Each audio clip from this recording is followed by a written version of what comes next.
자, 여러분 안녕하셨어요? 오늘의 김용덕의 사상체질 이야기입니다. 요새 우한폐렴이 너무 유행을 하다 보니까 다들 불안해하고 계십니다. 그래서 우한폐렴하고 스페인 독감하고는 넓은 개념으로는 같은 계통이고요. 뭐 좁게 생각하면은 뭐 다른 겁니다. 근데 넓게 봤을 때 같은 큰 부류로 봤을 때는 같은 범주로 볼 수 있기 때문에 100년 전에 우리나라에서 유행했던 스페인 독감의 유형을 좀 알으면, 흘러가는 진행 과정을 알으면은 현재 우리가 좀 당혹스러운 입장인데 조금이나마 좀 지혜가 되지 않을까, 극복하는데 도움이 되지 않을까 해서 100년 전 기록을 중심으로 살펴보고 있습니다. 그러니까 100년 전이든 정확히 하면 102년 전이 되겠죠. 한번 정확히 보겠습니다. 스페인 독감이 1918년도, 그러니까 우리가 3.1운동이 19년도에 일어나거든요. 그러니까 3.1 만세운동하기 1년 전에 8월에 2차 대유행을 합니다. 유럽에서요. 그것이 우리나라에 한 달 반 만에 상륙을 합니다. 그래서 압록강 근처 변경 지역인 강계군에 9월 23일 날 발병이 됐다라는 기록이 10월 11일 날 나오고요. 그리고 10월 15일 날 경성중학교 학생들은 만주를 갔다가 집단 발병이 됩니다.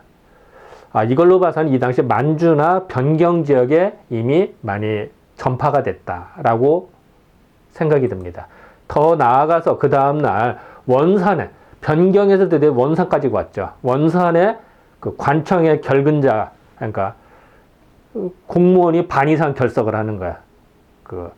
결근을 한 겁니다. 여기까지 이제 많이 번졌어요. 또 원산 같은 경우는 이제 무역항이기 때문에 또 전파가 좀 더 빨리 되지 않았나라고 추정을 해봅니다. 드디어는 그 다음날 서울에 있는 공무원들이, 신입 공무원들이 연수 중에 39명 전원이 다 감기 걸려서 수업이 휴강이 됩니다.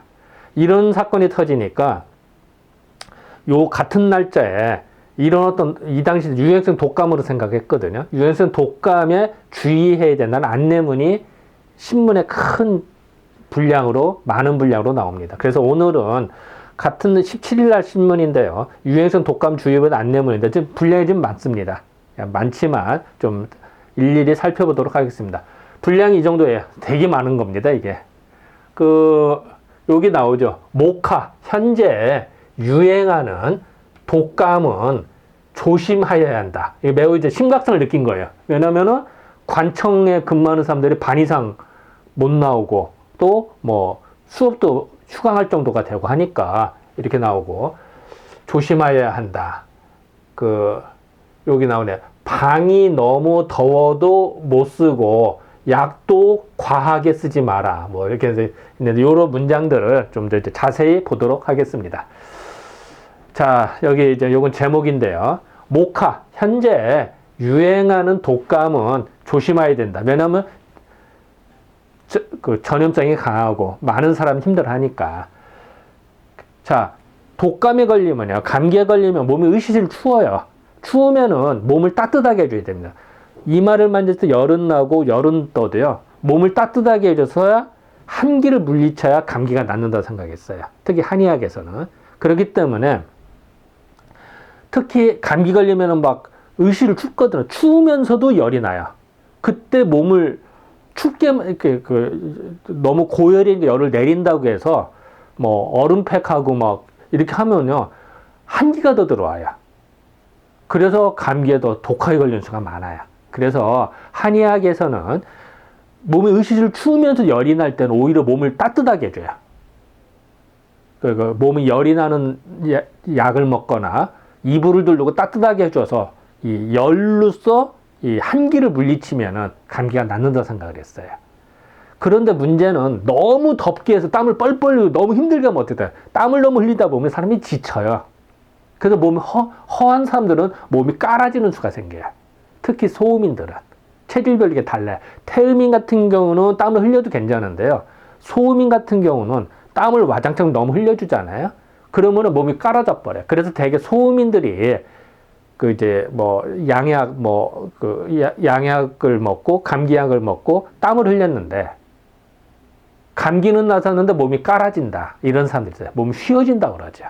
그래서 그걸 조심해야 되는데, 이 당시, 이제, 아직 사상의학이 이 당시 일반화된 게 아니기 때문에, 이제 그것까지는 모르고, 어쨌든 조심하라라는 말이 나. 그래서, 방을 이제 따뜻하게 방을 이제 덥게 해, 너무 더워도 안 돼요. 너무 더우면 오히려 더 안 되니까. 그리고 약을 쓰는데, 과하게 쓰지 마라. 너무 독하게 쓰지 말아라. 이 감기를 걸렸을 때 너무 약을 세게 쓰잖아요. 그럼 몸이 쉬어져 버려요.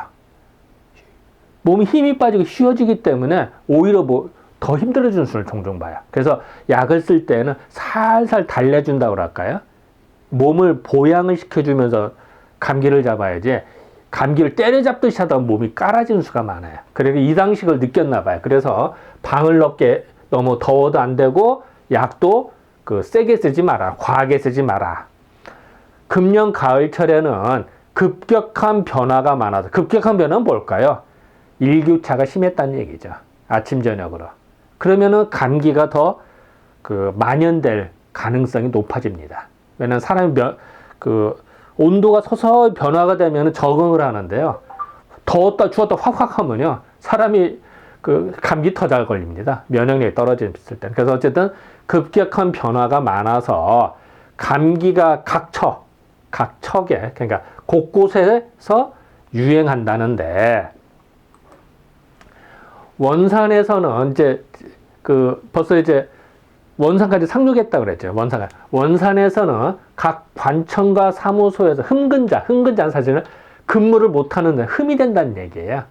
사실 이제 지금 말로 하면 결근자고요. 옛날에 흠근자라고 했거든. 흠근자가 항상 반 이상이 된다. 우리 한턱 낸다, 반턱 낸다 이런 얘기. 반턱은 반 이상이라는 얘기예요. 반 이상이나 된다는 것과, 이거는 이미 이제 신문 기사에 나온 거예요. 며칠 전에. 그리고 또 경성중학교 학생들이 만주를 그러니까 수학여행을 간 거잖아요. 이제 거기서 집단 감염이 된 게 기사로 나오고요. 이제 그것과 강서군의 시찰, 이거는 이제 기사에는 안 나왔는데, 이제 찾아도 안 나오더라고요. 근데 요 당시에 또 있었나 봐요. 강서군, 이건 평양남도 강서군이 있거든. 강서군의 시찰단이 여행 중에 다수 병을 얻었다. 환병이라고 그래요. 환병. 그러니까 병을 얻은 사람을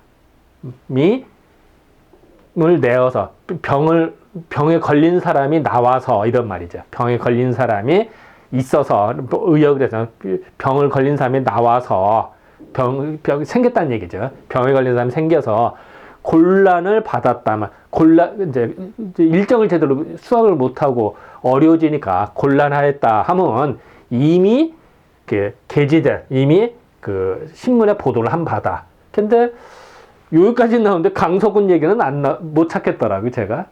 제가 검색 실력이 없어서 그런 건지, 일일이 넘기다가 빠뜨렸는지, 어쨌든 이거 못 찾았는데, 어쨌든 이런 보도를 했대요. 근데 근일에는 이제 지금은 경성 시내에도 이 돌림강이가, 돌림성 감기가 유행되어서 이미 이제 서울까지 전염이 된 거예요. 그래서 휴강이 됐다고 했잖아요. 이래서 환자가 많은 모양이다. 환자가 많아졌다. 서대문의 어떠한 공장에서는 직공, 그러니까 이제 일하는 근로자라고 할까요? 직원이 반 이상이나 감염되어서 출근하지 못했다 하며, 반 이상 출근하지 못했어요. 그러면 엄청나게 많이 전파가 된 겁니다, 이미. 기타 다른 곳에서도 감염자가 많았다. 그러면 이제 사실은 상당히 많이 전파가 된 걸로 느낍니다. 결근할 정도니까요. 이 감기는 앓는 정도에 따라서 속한 것, 빠른 것도 있고 오래 끄는 것도 있어요. 두 종류로 있다고 생각해요. 그러니까 병기라고 하는데, 병에 걸려서 발병이 되고 끝나는 기간까지 두 패턴으로 나눠졌대, 이 당시에. 그러니까 빠른 것도 있고 좀 시간이 오래 걸리는 것도 있는데, 속한 속하면 빨리 된다면은 병기가 짧다면은 병이 난 지 3, 4일 잠깐 아프다가 또는 일주일 내에 전쾌, 완쾌가 된다. 다 나설 수가 있다는 거예요. 그러니까 병기가 짧은 거는 3, 4일 또는 일주일 이래 끝나고 또 증세가 대단하면은 증세가 심하면 2일에 1회니까 일주일이거든. 일주일이 2번이니까 14일이죠. 2주 동안이나 끊을 수가 있다. 보통 기간이 일주일 또는 2주 걸린다는 뜻이죠. 병기가 이게 두 패턴으로 나눠지더라고 이 당시에 분석을 했습니다. 그리고 이 병은 열병이므로 이열치열의 격을 따라서 그런 예를 따라서 방을 덮게 하고 방문을 꼭 닫아서 발안은 땀을 낸다는 얘기죠. 따뜻하게 발안을 시키는 것이 좋을 듯 하나. 그러니까 자, 열이 나면서 추워하니까 몸을 따뜻하게 해줘야 돼. 그럼 맞아요. 맞는데 너무 심하게 하면 또 안 된다는 뜻이에요.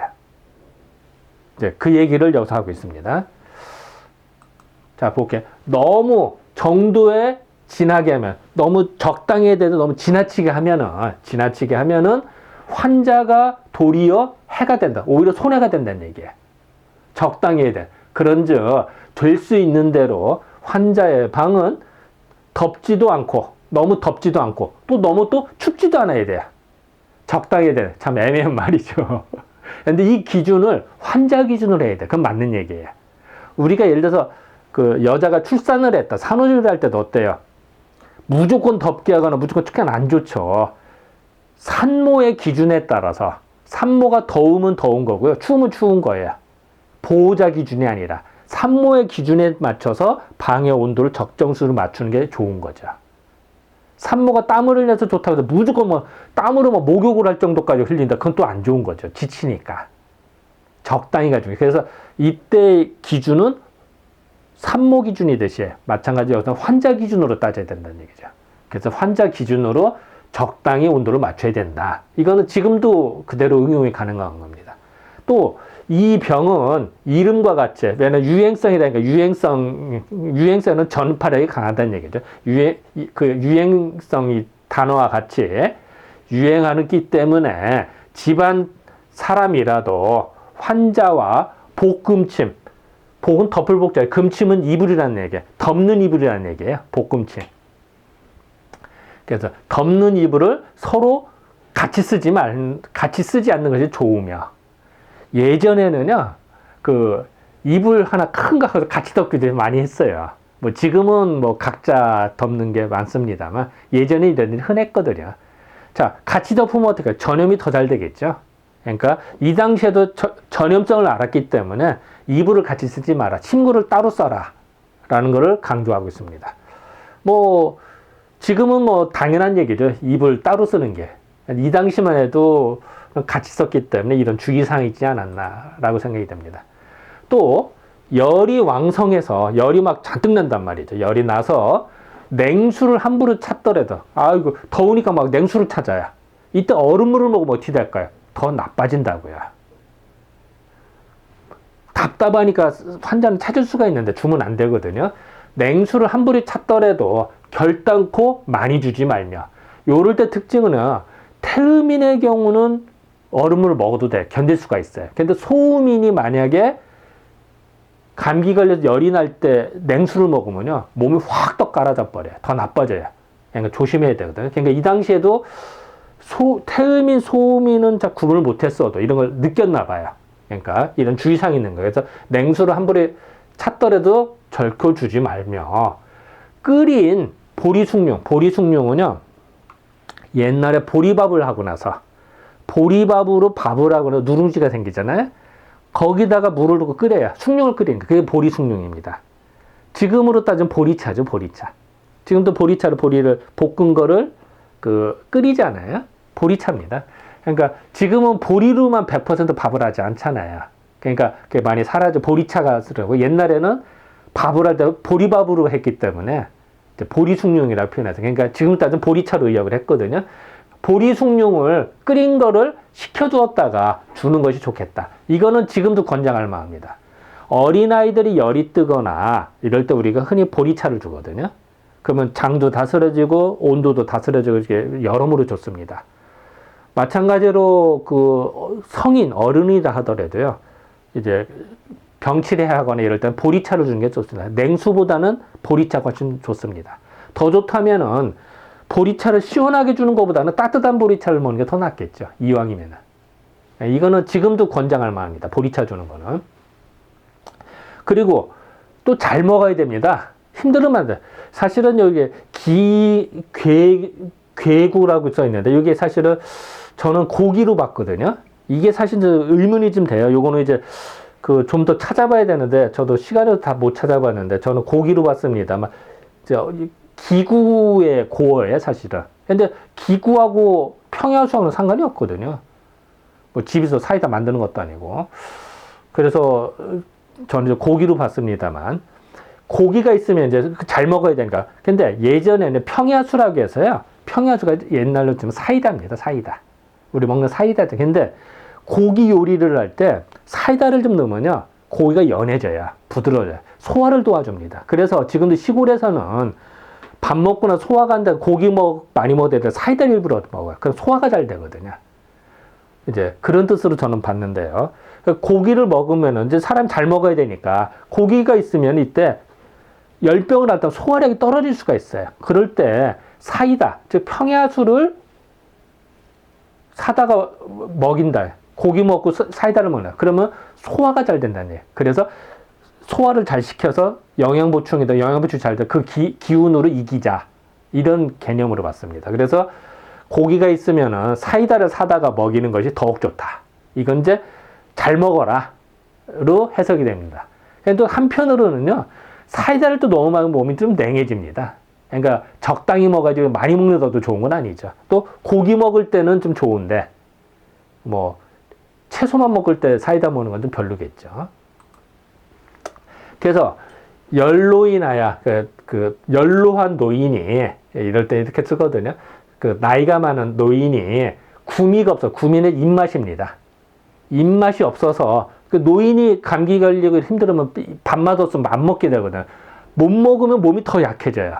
그러니까 입맛이 없어서 음식을 잘 먹지 못하더라도 이때 어떻게 미음이나 죽을 조금씩이라도 먹는 것이 좋다. 뭐 지금도 당연하죠. 지금도 몸이 힘들 때는 어때? 조금이라도 먹어야 돼요. 옛날에 곡기 기운을 이기라고 그래요. 안 그러면 깔아지니까. 그래서 이걸 먹는 것이 좋더라. 미음이나 죽을 먹는 게 좋다. 이 병은 증세에 따라서 일정한 날수가 있고 두 가지 패턴이 있다고 그랬죠. 그러니까 병기가 일주일인 게 있고요. 병기가 2주일인 게 있어요. 그래서 이게 있어서 알을 많지 알아야지 시간이 좀 지나야 낫는 것이니 병기가 두 패턴으로 나눠지게 있더라. 그래서 약을 쓰더라도 완화한 재료로 쓰는 것이 좋고, 그러니까 부드러운 걸로 쓰는 게 좋고, 너무 센 걸로 쓰지 말라는 얘기예요. 완화한 재료로 쓰는 것이 좋고, 한 첩이나 두 첩에 급히 고칠 생각을 하지, 생각으로 약을 너무 독하게 쓰는 건 불가하다. 한약을 쓰더라도 너무 세게 쓰지 말아라. 여기서 한 첩, 두 첩은 한약이죠, 사실은. 한약 얘기입니다. 양약이 아니라. 약을 쓰더라도 부드럽게 해서 몸을 도와주는 식으로 써야지. 세게 쓰지 말아라. 잘못하면 몸이 깔아질 수가 있으니까. 그리고 그 기간이 좀 지나야 된다. 왜냐면 몸의 면역력이 생각 이겨줘야 되거든요. 항체가 이겨줘야 되기 때문에 그 기간이 있다고 생각을 했나 봐, 이 당시에도. 또 이 병에는 한약을 쓰든지 양약을 쓰든지. 그래도 재밌지 않아요? 한약이 먼저 나옵니다. 양약이 먼저 나오는 게 아니라. 한약을 먼저 쓰든지 양약을 쓰든지 조섭을 잘하면 전치는 완치된다는 얘기죠. 조섭은 몸을 섭생을 잘하는 겁니다. 몸을 조절을 잘하는 게 조섭한다고 그러거든. 조섭을 잘해야 된다. 또 만일 이 대단한 증세로 이제 병기가 이제 기른 걸로 해서 심하게 앓은 대단한 증세로 오래 끌면은 병기가 길어지면은 땀병이 병발 같이 생긴다. 병이 생긴다는 뜻이 아니라요. 아우를 병자거든요. 같이 발생이 돼. 다른 병이 추가로 발생된다는 뜻이에요. 이런 것도 번역을 잘해야 되거든요.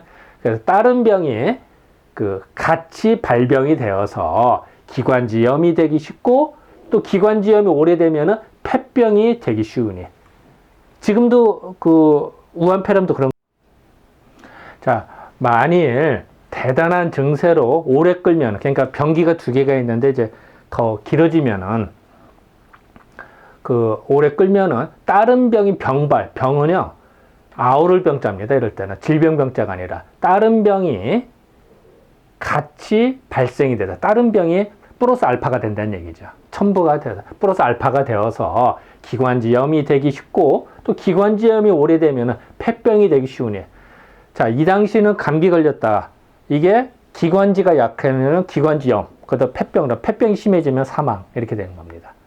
뭐 지금 우한폐렴하고도 좀 비슷하죠. 그런 걸로 봐서는.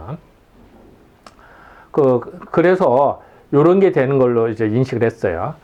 그래서 이런 병이 나거든. 감기는 밥상 밑으로 나간다. 옛날 용어입니다. 옛날 속담 같은 건데요. 감기 걸리면 밥만 잘 먹으면 된다고 생각했어요. 그래서 방치했어요, 옛날에. 그래서 밥 잘 먹으면 밥상 밑으로 내려간다고 그랬대요. 밥상 밑으로 간다는 그런 말을 하들 말고, 허질 말고, 아무쪼록 몸을 섭생을 잘하고, 약을 써서 완치함이 좋은다. 완전히 치료를 해야 된다는 얘기죠. 적당히 하면 안 된다는 얘기예요. 자, 이런 얘기는 뭐냐면요. 잘못하면은 합병증이 생기면 위험하니까,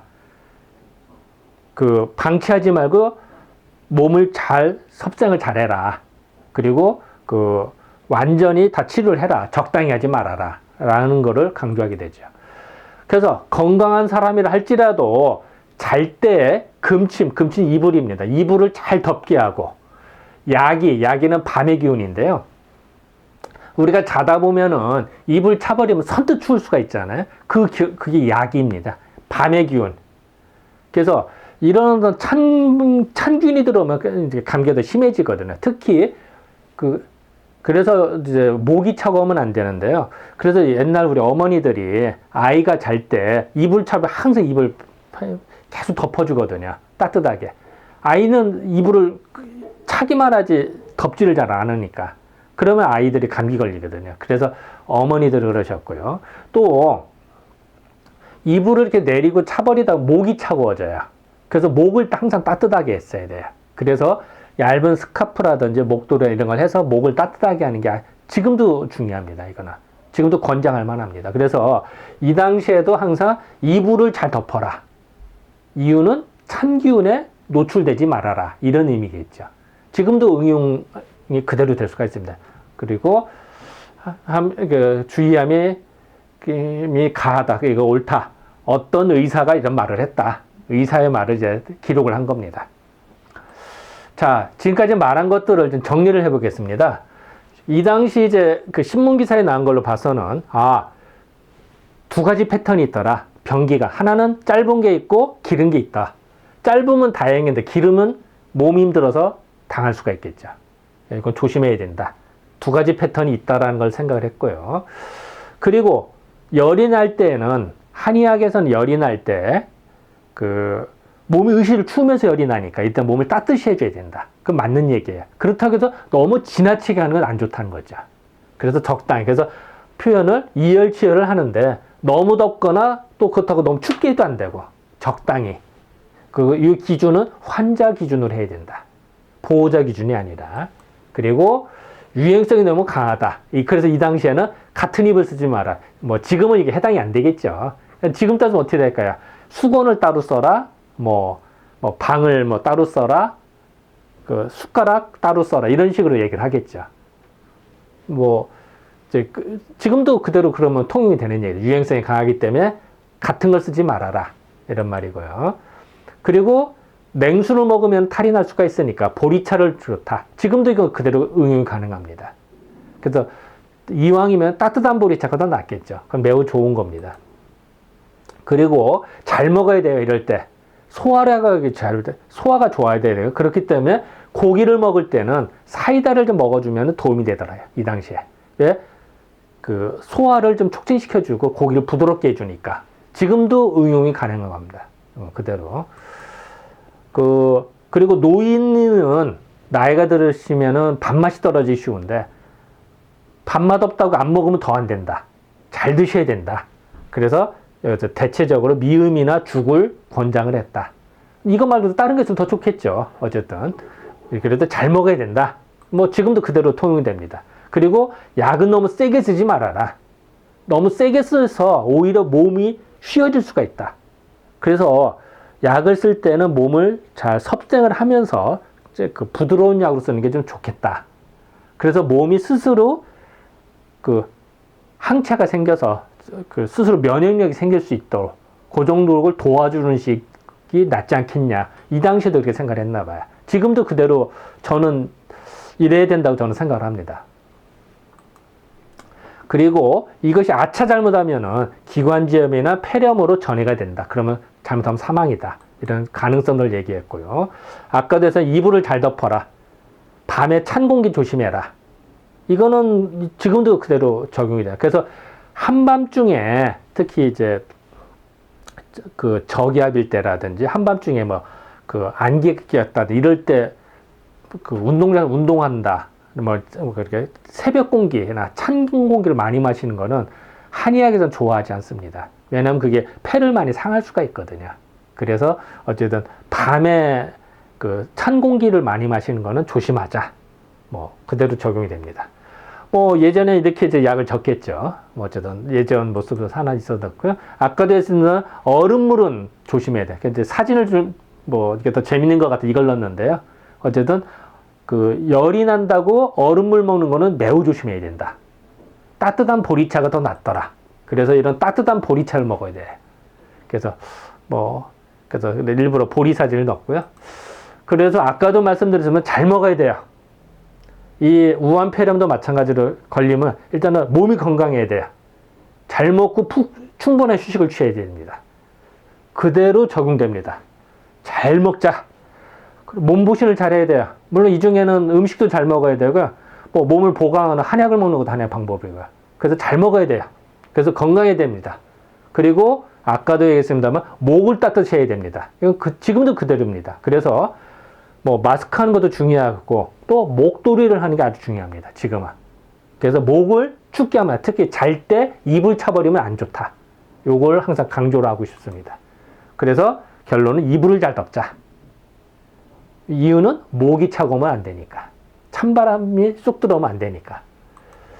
자, 지금까지 한 걸 다시 고찰해 보겠습니다. 자, 지금까지 10월 17일 날 기록으로는 유행성 감기 주의사항으로 아주 상세하게 신문에 나왔던 사실입니다. 신문에 이렇게 자세하게 나오고, 그리고 이 당시에부터 서울에 본격적으로 전파한 걸 인정을 하고 국민 계몽운동 같이 신문에 주의사항을 아주 상세하게 적고 있습니다. 그리고 즉 대국민 홍보를 했다는 얘기죠. 이 당시에. 이것도 괜찮은 것 같습니다. 그리고 감기로 알았는데, 유행성 감기로 독감인 줄 알았는데 기관지염이나 폐렴으로 전이가 될 수가 있다. 그래서 이 당시 벌써 죽는 사람이 있나 봐요. 고생하는 게 기록들이 나오나 봐요. 그러니까 이걸 조심하라는 의사의 말을 적고 있죠. 어떻게 보면 또 뭐 사람이 죽었는지는 몰랐겠습니다만 뭐 기록이 없으니까 어쨌든 독감이 전이 되면 위험할 수가 있다라는 것들은 이 당시 상식이었나 봐요. 그래서 뭐 지금도 마찬가지로 그대로 적용되지 않나 이런 생각이 듭니다. 자, 오늘은 이 정도로 마치겠습니다. 또 다음 시간에 뵙도록 하겠습니다. 네, 감사합니다.